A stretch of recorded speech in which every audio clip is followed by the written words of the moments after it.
Ladies and gentlemen, there comes a time in our lives when we begin to question our worth, not because we've lost it, but because we've been in spaces, relationships, or dynamics that failed to reflect it back to us.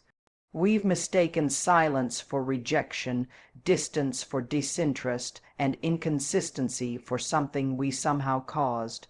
But what if I told you your worth was never in question? What if the love you were searching so hard to earn was never about your value, but about someone else's capacity to recognize it? Tonight, I want to talk about that truth, the kind that brings you back to yourself, not with loud declarations, but with quiet certainty, because real confidence isn't about proving you're enough. It's about knowing you always were. When someone has an avoidant attachment style, they often operate within a specific emotional rhythm, a kind of dance that helps them feel in control. On the surface, they may appear independent, self-sufficient, maybe even emotionally unavailable, but underneath that, there's usually a fear of being consumed by closeness, a fear of being needed too much, a fear of losing their freedom if they let someone fully in. So here's what usually happens. They get close enough to feel connection, then instinctively pull back the moment that connection begins to feel too real. The moment someone expresses vulnerability or asks for emotional consistency, their reflex is to create space. That space feels safe to them, even though to the other person it often feels like rejection, coldness, or mixed signals. Now enter someone who's used to trying harder. Someone who believes that if they just love a little more, give a little more, stay a little longer, they'll finally break through the wall. That person might respond to the avoidance distance by leaning in even more, by trying to prove their value, by over-explaining, over-apologizing, or staying silent about their own needs just to maintain harmony. And so the pattern continues. One person pulls away, the other chases. One feels smothered, the other feels abandoned, no one really feels seen, but something powerful happens the moment boundaries are introduced, not ultimatums, not threats, real, healthy, self-honoring boundaries. A moment where you say, I care about you, but I'm not going to abandon myself to keep this connection alive. When that happens, you interrupt the rhythm. You're not playing the role the avoidant expects. You're not responding to their emotional distance with neediness or anxiety. You're responding with clarity and space, not to punish them, but to protect yourself, and for the avoidant, this is deeply unsettling. Not in a cruel way, but in a way that challenges their expectations. You've shifted the emotional energy. Suddenly, you're no longer predictable. You're no longer reinforcing their fear that closeness always leads to pressure. Instead, you've become someone who has their own center of gravity, someone who can step back with self-respect, someone who doesn't chase love, they embody it. This interruption is where obsession can start to form. Because now, the avoidant is left wondering, wait, what happened here? Why aren't they reacting the way others have? Why do I feel like I'm losing something valuable? And that curiosity turns into preoccupation. Not necessarily because they've suddenly become emotionally available, but because they're feeling a loss of control. It's important to understand that avoidants aren't bad people. Their patterns are coping mechanisms. They often stem from early experiences where emotional closeness felt unreliable or overwhelming. So when you set a boundary, you're not attacking them. You're simply stepping out of the emotional loop. You're saying, I'm not going to abandon myself to be close to you. If connection means I have to shrink, then I'll choose distance instead. And that choice is incredibly powerful, not because it manipulates anyone, but because it communicates something real. I don't need to perform to be loved. I don't need to stay small to be safe. I can love you and still walk away if this doesn't serve me. From the outside, it may look like you're pulling away, but what you're really doing is breaking a cycle. You're creating space for something healthier to emerge. You're making it clear that love for you doesn't mean losing yourself. It means being fully present with someone who wants to meet you there. And when you do that, the avoidant, whether they realize it or not, has to make a choice. They can either grow into a new way of relating or they can keep running. But either way, you've done your part. You've shown up with love and clarity. And you've reminded both of you that true connection doesn't come from chasing or controlling. It comes from meeting in the middle with two people who know how to honor themselves and each other. When someone pulls away and you respond by giving them space, maybe even walking away entirely, it can have an unexpected effect, especially on someone with avoidant tendencies. Suddenly, the person who couldn't handle emotional closeness, who kept you at arm's length, starts reaching out. They check your social media. They text just to see how you're doing. They hint at wanting to reconnect. And if you're on the receiving end of that, it's tempting to think, wow, they've finally realized they want me. Maybe they're ready now.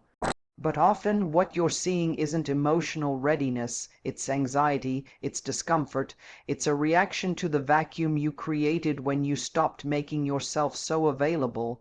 That sudden silence, that emotional gap can stir something in them, not clarity but panic. And in that panic, they may confuse the absence of your energy with a deeper emotional connection. They mistake the discomfort of disconnection for desire. But the truth is, they're not missing you in a grounded, emotionally available way. They're reacting to a loss of control. For avoidance, closeness can feel threatening. It challenges their sense of autonomy, their emotional safety, their carefully curated sense of self-reliance. When they feel someone getting too close, their reflex is to retreat. And while they're retreating, they often feel relief. They feel like they've regained a sense of space. But when the other person doesn't chase, when that person sets a boundary or walks away, that comfort is disrupted. Instead of being pursued, the avoidant is left alone in the silence. And in that silence, questions begin to creep in. Did I make a mistake? Are they really gone? Why aren't they reaching out? The obsession that follows is not born out of love, it's born out of discomfort. It's a craving for relief from the emotional uncertainty that now exists.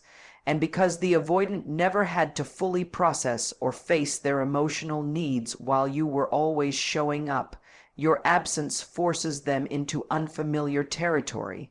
They can't rely on you to close the emotional gap anymore. So now they try to regain access to you, not necessarily to love you better, but to feel secure again. This can lead to a cycle that feels deeply confusing. They begin reaching out just enough to pull you back in, only to retreat again once you respond. The pattern looks like interest, but it's really anxiety management. It's not about rebuilding the relationship. It's about soothing a sense of emotional loss.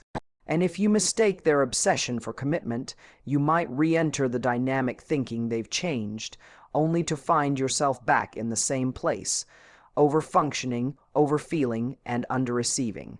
Obsessive behavior often intensifies not when someone realizes they love you, but when they feel you slipping beyond their reach. In many cases, the fantasy of who you are or what you represented becomes more powerful than the actual connection itself. You become an unresolved story in their mind, something they want to figure out, but not necessarily something they're prepared to nurture and invest in consistently. It's easy to mistake this obsession for readiness, especially if you've been waiting for some sign that they care.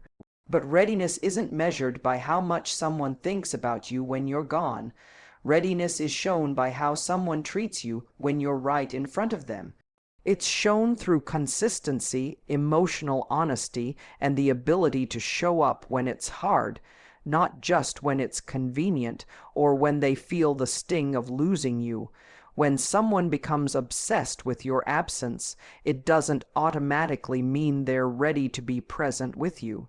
In fact, sometimes it's the first sign that they're still operating from fear, not from love. They may want the comfort of your energy without the vulnerability required to truly connect. And that's not the foundation of a healthy relationship. It's the echo of an unresolved emotional loop. There's something undeniably powerful about someone who knows their worth, not in a loud, flashy way, but in that quiet, grounded confidence that says, I don't need to convince you to value me because I already do. That kind of energy doesn't beg for attention, it doesn't chase approval, and it certainly doesn't lower its standards just to be chosen. It simply is, and people feel it. There's a gravitational pull to someone who respects themselves, because it communicates a message that many don't have the courage to speak out loud. I'd rather be alone than accept love that doesn't honor me. In relationships, it's easy to lose that self-respect without even realizing it. You start by compromising on small things, waiting longer than you should for a reply, tolerating inconsistent behavior, rationalizing someone's lack of effort. And before you know it, you're in a situation where you're doing the emotional heavy lifting, hoping that if you're just a little more understanding, a little more patient, they'll eventually show up the way you need them to. But here's the truth most people don't want to say out loud. The more you shrink yourself to fit into someone else's comfort zone, the more invisible you become to them. When you start choosing your self-respect over temporary connection, everything changes. You stop texting when the energy isn't being reciprocated. You stop explaining your worth to people who were never listening in the first place. You stop staying in situations where your boundaries are seen as threats instead of standards. And that shift, that's where real attraction begins, because self-respect isn't just about how you treat yourself, it's about what you no longer tolerate from others. It sets the tone for every interaction you have. People don't question your value when you stop questioning it yourself. When someone who's used to getting away with being emotionally unavailable meets someone who won't tolerate inconsistency, it throws them off balance. They're used to people bending, waiting, adjusting, giving them endless chances. But when you calmly step back and say, "This doesn't feel good to me, and I won't keep entertaining it," you become a mirror. You reflect their behavior back at them, not to shame them, but to show them that this level of effort won't grant them access to you anymore. That's not about punishment, that's about standards.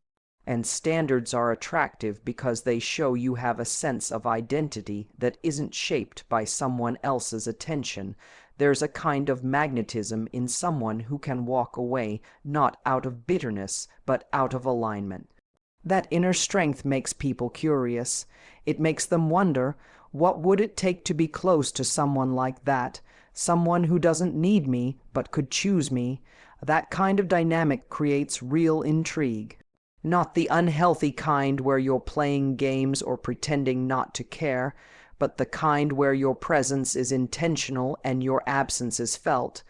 People respect what they can't manipulate, and when you respect yourself, you become immune to emotional games.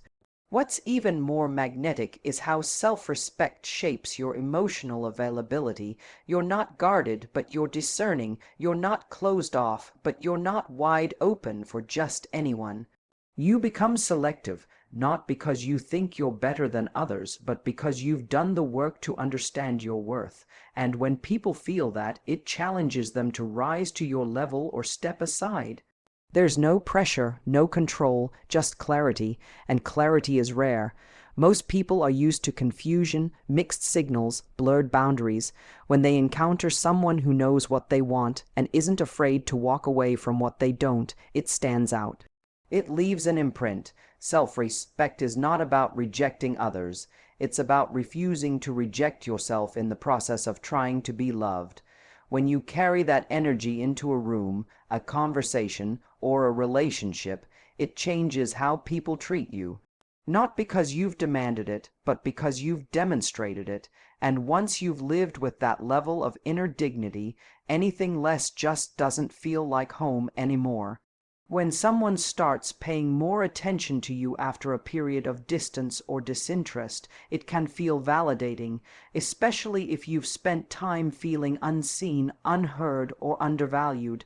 That sudden text, the unexpected call, the flurry of interest after silence, it can spark hope. Hope that maybe they finally understand what they lost. Hope that maybe they're ready to show up in the way you always wished they would. And in that moment, it's easy to mistake attention for change.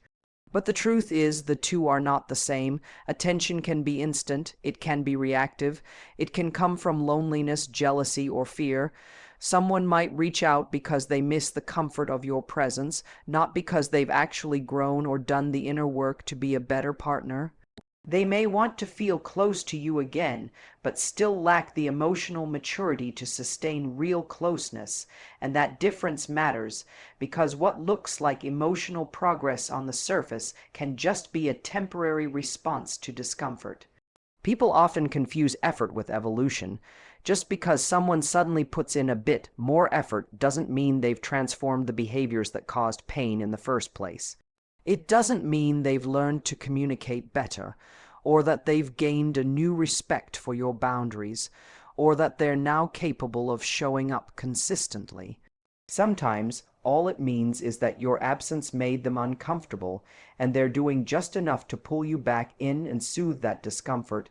This is where it gets tricky. When someone who's been emotionally unavailable or inconsistent starts showing you affection again, it awakens your attachment to them. The connection that was once starving for attention is now being fed, maybe not fully, but just enough to reignite hope. You start to wonder if they've changed. You replay the good moments in your mind and start romanticizing what it could be, instead of remembering what it actually was. And if you're not grounded in your own clarity, you might find yourself slipping back into an old dynamic, thinking this time will be different. But real change isn't shown through one grand gesture or a sudden wave of interest. It's shown through sustained action. It's measured in how someone handles discomfort, conflict, and your boundaries, not just in how passionately they reach out when they are afraid of losing you. Someone who's truly changed won't just say the right words when they miss you. They'll take accountability for the past. They'll communicate differently. They'll ask what you need and listen without defensiveness. They'll take consistent steps toward emotional safety, not just moments of intensity that fade the second you let your guard down. There's also a big difference between someone who wants you and someone who wants what you gave them. Maybe they miss the emotional support you provided. Maybe they miss the way you always made them feel important, even when they weren't showing up for you. Maybe they miss the idea of being wanted, not the responsibility of truly being present in your life. Attention can be a form of nostalgia. It's not always about love, it's often about comfort. When someone reaches out after being distant, it's okay to notice it. It's okay to feel whatever emotions come up, but what matters most is how you respond, not respond. That means giving yourself time and space to ask the deeper questions. Has anything really changed here? Or are they just reacting to the absence of what I used to give them for free? Do their words align with actions over time? Or is this just another cycle repeating itself? Being desired is not the same as being valued. Someone can crave your presence without ever intending to invest in you properly. They can miss the attention you gave them without planning to give anything meaningful in return.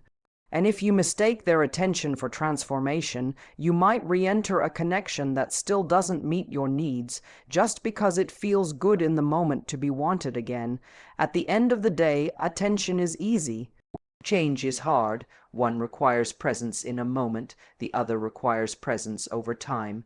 So when someone comes back into your life, don't just ask what they're feeling, ask what they're willing to do differently. And then wait and see if their actions answer that question better than their words ever could. It's easy to forget your worth when you're in a connection that feels uncertain, especially when you find yourself doing most of the emotional labor, waiting for a reply that takes hours, decoding mixed signals, justifying someone's coldness as them needing space. Over time, without even realizing it, you start wondering if you are asking for too much. You start replaying conversations in your head, analyzing the tone of a message, questioning whether you came on too strong or not strong enough. And in the process of trying to keep the connection alive, you begin negotiating with yourself. Not always in big, obvious ways, but in the subtle shift, tolerating inconsistency, staying quiet about what hurts, accepting breadcrumbs and calling it affection. But none of that ever had anything to do with your worth. You weren't too much, you weren't too emotional, you weren't hard to love. You were just trying to connect with someone who didn't know how to meet you there. And when people can't meet you emotionally, they'll often make you feel like you're the problem, simply because they don't have the capacity to give more. That doesn't make them bad. It just means they're limited. And their limitations are not a reflection of your value. When someone pulls away, acts indifferent, or treats your presence like it's optional, it triggers something deep inside, especially if you care. Especially if you've stayed hopeful that they'd one day see you the way you've been seeing them. So when you decide to walk away, or when you set a boundary that puts your well-being first, and they suddenly start showing more interest, it can feel confusing. Part of you wants to believe that your absence finally made them realize what they lost, that somehow your worth increased the moment you stopped trying. But the truth is, your worth didn't change. What changed is what you were willing to accept. Walking away doesn't make you more valuable. It simply reveals the value that was always there, just hidden behind your willingness to settle. That's what boundaries do. They shine a light on your self-respect. They don't make you more lovable, they just stop you from proving your love to someone who wasn't ready to receive it, and when that shift happens, people feel it, they notice the difference in your energy. Not because you're playing games or trying to manipulate, but because you're no longer abandoning yourself for the sake of connection. It's interesting how often we equate being chosen with being worthy, as if someone's ability to recognize our value is what confirms that it exists. But the real truth is, the most magnetic thing you can do is remember who you are before anyone else has the chance to forget. That doesn't mean you walk around guarded or emotionally closed off. It means you know what you bring to the table, even when someone else acts like they can take it or leave it.